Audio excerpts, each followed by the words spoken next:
Assalamualaikum warahmatullahi wabarakatuh. Selamat pagi semuanya. Waalaikumsalam warahmatullahi wabarakatuh. Pagi Pak. Gimana kabarnya anak? Baik. Alhamdulillah kalau baik bagus. Sehingga kita bisa memulai pelajaran pada pagi hari ini dengan optimal. Nah, baik. Sebelum mulai, siapa yang mau memimpin doa? Mau angkat tangan atau tangannya tak angkat? Ya sudah, Dina boleh dipimpin doanya. Bisa. Teman-teman, sebelum mulai pelajaran hari ini, ayo kita berdoa dulu. Berdoa dimulai. Doa selesai. Baik. Ada yang tahu hari ini kita mau belajar apa? Ayo sudah ditulis.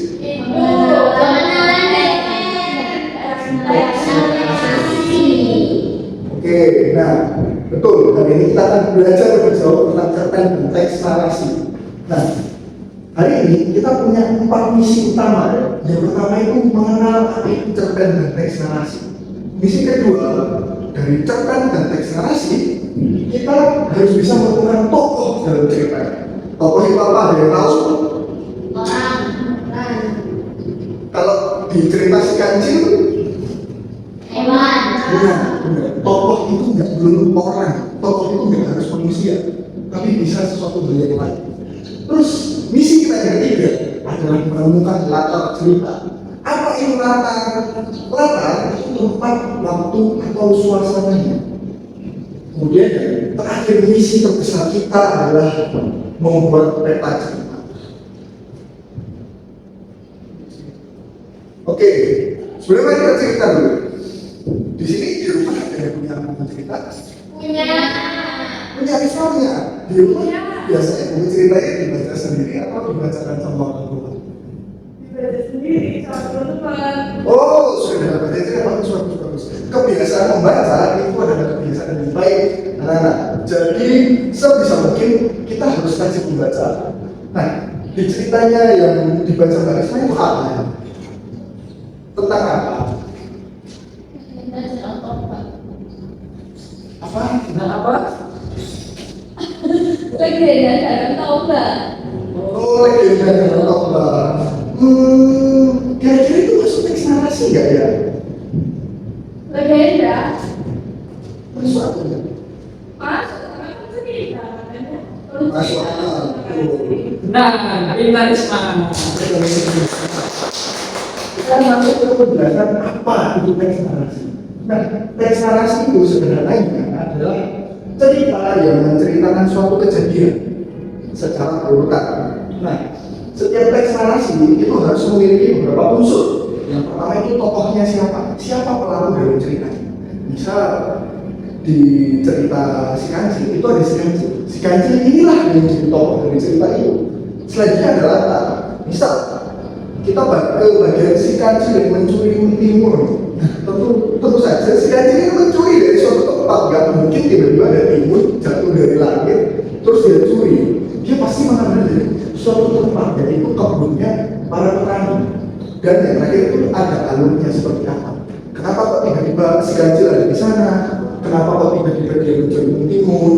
Terus apa yang terjadi setelah dia mencuri timun? Nah, itu semua yang menjadikan sebuah teks itu narasi. Karena tidak semua tulisan itu bisa disebut sebagai narasi. Misal, ada yang pernah coba baca Quran? Jadi semua. Betul, karena teks yang bukan narasi itu biasanya membosankan. Betul apa ya? Apa yang betul sekali? Karena tujuannya teks yang dari Quran itu adalah menyampaikan berita, menyampaikan informasi, tidak seperti narasi yang dia itu fokusnya untuk menghibur, untuk sesuatu yang sifatnya itu rekreasi, untuk bersenang-senang. Nah, contoh teks narasi ada apa aja ya Mas Tani? Nah, jadi contoh teks narasi yaitu ada dongeng seperti halnya Roro Jonggrang itu masuk ke dalam dongeng cerita rakyat. Kemudian ada legenda seperti yang dikatakan Risma tadi, legenda Danau Toba. Aku loh. Oh, ya maaf ya, seperti yang kata tadi yaitu legenda Danau Toba. Kemudian ada juga Fabel yang cerita hewan tadi seperti si kancil dan lain-lainnya. Kemudian juga ada cerpen. Nah, nantinya kita akan membahas cerpen ini. Ada yang tahu apa itu cerpen? Cerpen, cerita pendek. Betul sekali. Pintar Cerpen adalah singkatan dari cerita pendek. Pertanyaannya selanjutnya adalah apa yang menjadikan suatu cerita itu cerita pendek? Kapan cerita disebut sebagai cerita pendek? Ada yang tahu? Kejadiannya begitu singkat. Kejadiannya begitu singkat.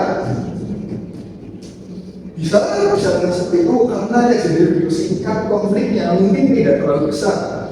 Jadi ceritanya pendek, boleh, bisa diterima. Ada jawaban lain? Halamannya cuma 5. Halamannya cuma 5. Agak panjang tapi masih bisa dilakukan. Oke, jawaban yang bagus ya, anak-anak sekalian. Cerpen itu dikatakan sebagai cerpen ketika kita sebagai pembaca itu nggak lelah membaca. Ketika kita duduk di suatu tempat, kita buka bacaan kita sekali duduk bisa kita baca habis ceritanya, itu bisa dikategorikan dalam cerpen. Kalau misalnya kita melihat dari jumlah katanya, oh baru saja dibandingkan dengan novel yang bentuknya mungkin bisa seperti ini bukunya, cerpen sangat jauh lebih singkat daripada novel. Nah, tadi sudah kita sebutkan juga terkait unsur cerpen atau unsur yang literasi. Ada yang bisa Pak dari 3 gambar contohnya ini apa? Unsur dari cerpen? Orang kota. Orang botak. Nah, kalau misalnya di cerita itu ada orang botak ini disebutnya sebagai apa? Tinggi sekali. Nah, sekarang gambar kedua yang tengah itu ada gambar rumah pohon, terus rumah pohon, seperti menggambarkan sesuatu. Itu menggambarkan betul, pintar sekali. Latar itu kategori yang kemudian sudah saya sebutkan, yaitu lokasi, suasana, atau setting lainnya. Terus yang terakhir, wah, gambar manfaat apa ini? Betul sekali.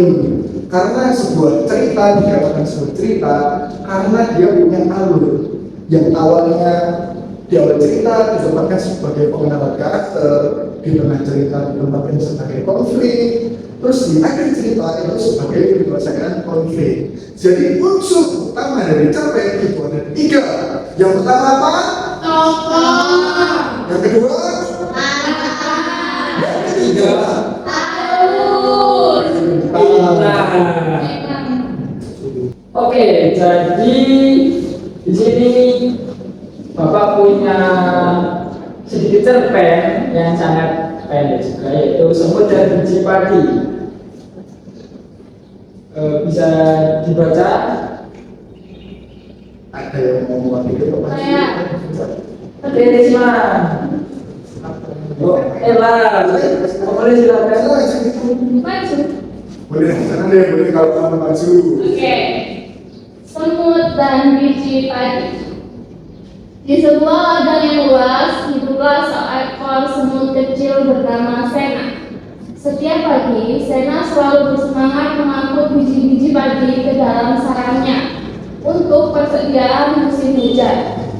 Suatu hari, ia menemukan sebutir biji padi yang sangat besar, jauh lebih besar dari tubuhnya sendiri.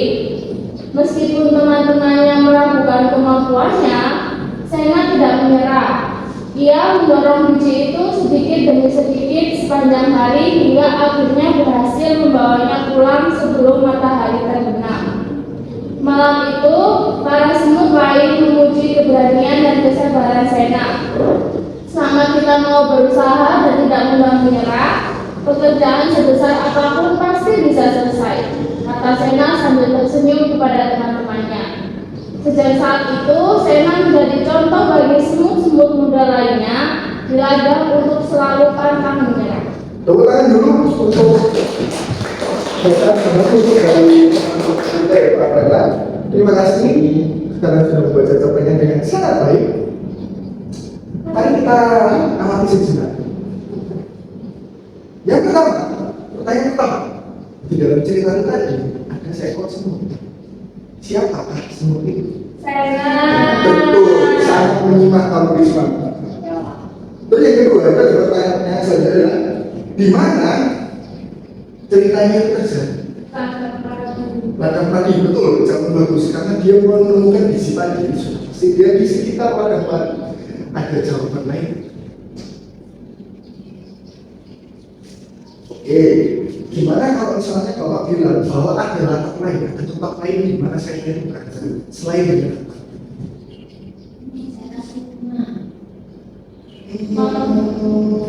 Karena yang bacanya mepet pagi. Oke, bisa diterima. Cukup masuk akal, kritis, gimana? Tapi bukan itu. Siang hari. Oke, bisa disebut juga karena itu waktu. Tapi ada satu tempat lain yang tidak disebutkan karena itu cuma disebut sangat semua, yaitu di sarang semut. Karena saya berhasil membawa biji padinya dari ladang padi ke dalam sarang semut. Jadi dalam suatu cerita latar itu kadang nggak cuma satu. Misalnya kita membuat sebuah narasi, kita bercerita soal liburan kita. Kalau misalnya kita liburan dari kota ke kota, kan latar kotanya nggak hanya satu. Jadi hari ini kita ke Surabaya, besok kita ke Malang, besoknya lagi kita ke Kediri, besoknya lagi ke Blitar. Latarnya nggak salah dengan itu. Selama alur ceritanya itu masih nyambung. Selanjutnya, apa yang terjadi di awal cerita? Sena ngapain di ladang padi? Apa diulangi? Menemukan biji padi. Betul sekali. Terus apa yang terjadi di akhir cerita setelah Sena berhasil membawa biji padi yang jauh lebih besar daripada ukuran tubuhnya kembali ke sarang? Apa? Oke, kalau lupa itu biasanya untuk para semut lain melakukan apa untuk Sena? Di balik kedua Menguji keberanian dan kesabaran. betul, Sena mendapatkan ujian dari semut-semut lain atas kerja kerasnya mengangkat biji padi yang jauh lebih besar daripada tubuhnya. Nah, setelah kita tadi pengalaman cerita, harapannya pada titik ini rekan-rekan sekalian sudah bisa untuk mengisi storyline atau cerita. Yang mana storyline itu tadi isinya adalah tokoh di dalam ceritanya, latar ceritanya terus alurnya, awal, tengah, dan akhir. Kemudian dari cerita itu diharapkan ada pesan yang ingin disampaikan. Misal di cerita semut dan biji padi tadi ada sebuah makanan, yaitu kalimatnya Sena sendiri. Selamat berusaha dan tidak mudah menyerah. Pekerjaan sebesar apapun pasti bisa jadi selesai. Betul. Selesai. Itu adalah amanah itu adalah pesan yang sifatnya baik dan diharapkan itu tuh bisa kita refleksikan kepada diri kita. Jadi kami akan membagikan mau berkelompok atau sendiri-sendiri. Ayo mau berkelompok atau sendiri-sendiri. Ya sudah sendiri-sendiri karena setiap orang punya kreativitasnya masing-masing.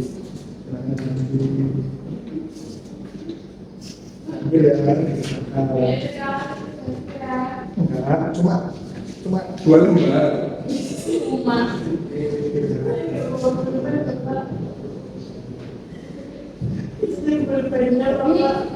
Enggak enak ya ini.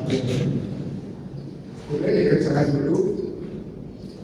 Baik, kalau misalnya dari LKPD-nya ada yang kurang jelas, karena walaupun misalnya sudah ada instruksinya, boleh ditanyakan, nanti Bapak akan jelaskan. Ada yang ditanyakan, atau ada yang dibingungkan? Apa misalnya? Kenapa Dina? Kenapa Dina?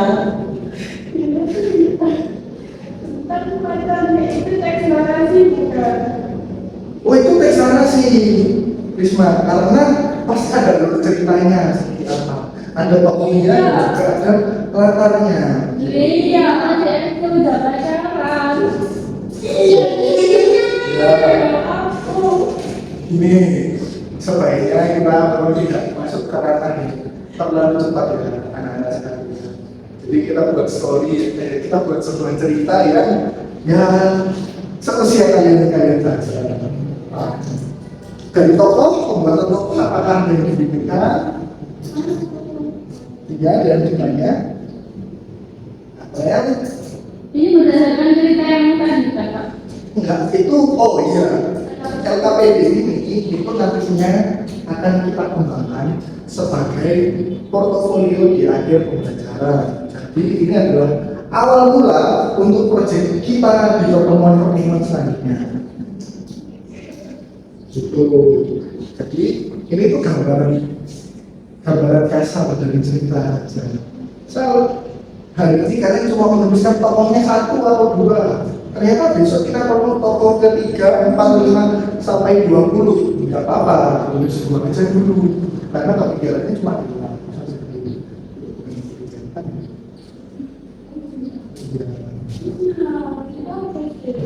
Oke, baik semuanya. LKPD-nya disimpan dulu. Ini LKPD-nya dibawa untuk pertemuan selanjutnya ya, karena kita akan membuat sesuatu yang jauh lebih besar dari Siap. sekarang Bapak mau bertanya, apa yang kalian pelajari hari ini? Coba diceritakan satu hal yang kalian temukan tentang cerpen atau teks narasi. Ada yang mau menjawab? Jihan mungkin mau jawab. Apa hal baru yang Jihan pelajari?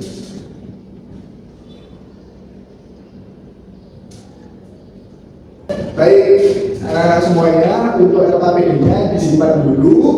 Untuk pertemuan selanjutnya kita dibawa lagi ya, karena LKPD-nya adalah dasar kita untuk membuat sesuatu yang jauh lebih besar daripada 2 lembaga. Nah, sekarang kita akan masuk ke bagian refleksi. Apa yang sudah kalian pelajari hari ini? Ceritakan apa hal baru yang mengenai cerpen dan teks narasi. Ada yang mau bercerita sedikit? Ya, Saya ini belajar kalau cerpen itu masuk teks narasi. Selain cerpen itu ada dongeng, legenda, terus cerita kehidupan orang juga. betul sekali. Pintar sekali Risma. Ya, dari jawabannya Isma, kita tahu satu hal baru lagi sebenarnya teman-teman. Kalau ternyata teks narasi itu jenisnya ada 2. Yang pertama itu fiksi, seperti Samudra Padi, Jiwa Tadi, terus dongeng, legenda, seperti itu. Terus yang non fiksi itu sejarah, terus biografi atau cerita hidupnya orang lain ya, seperti yang disampaikan Isma tadi mengenai cerita yang pernah diceritakan oleh Gina. Nah, dari cerita tadi, bagaimana yang paling keren sekali? Apakah membaca sebuah cerpen atau isi story note? Dan apa manfaat memahami cerita bagi kalian? Ayo, Ada yang mau bercerita lagi? Ya, perkenalkan. Kerja yang paling aku sukai itu tadi adalah membaca cerpen.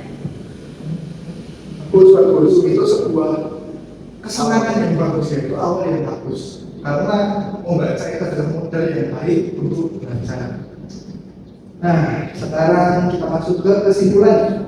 Kesimpulannya, cerpen itu adalah teks narasi pendek yang bisa dibaca sekali itu. Cerpen itu memiliki beberapa unsur penting, yaitu tokoh, latar, alur, dan juga amanat atau pesan yang ingin disampaikan. Nah, dalam pengembangan cerpen atau teks narasi biasanya itu bisa digunakan yang namanya storyline. Yang mana storyline itu akan membantu kita dalam memahami isi cerita dengan lebih mudah dan menyenangkan. Dengan memahami cerpen dan lainnya, kita bisa mengenali tokoh dan karakter dalam cerita tersebut, memahami alur cerita, menemukan pesan moral dan menjadi pembaca yang hebat. Memang kalian semua luar biasa karena sudah mengikuti pembelajaran hari ini. Mari kita ucapkan rasa syukur kita bersama-sama. 1, 2, 3, alhamdulillah.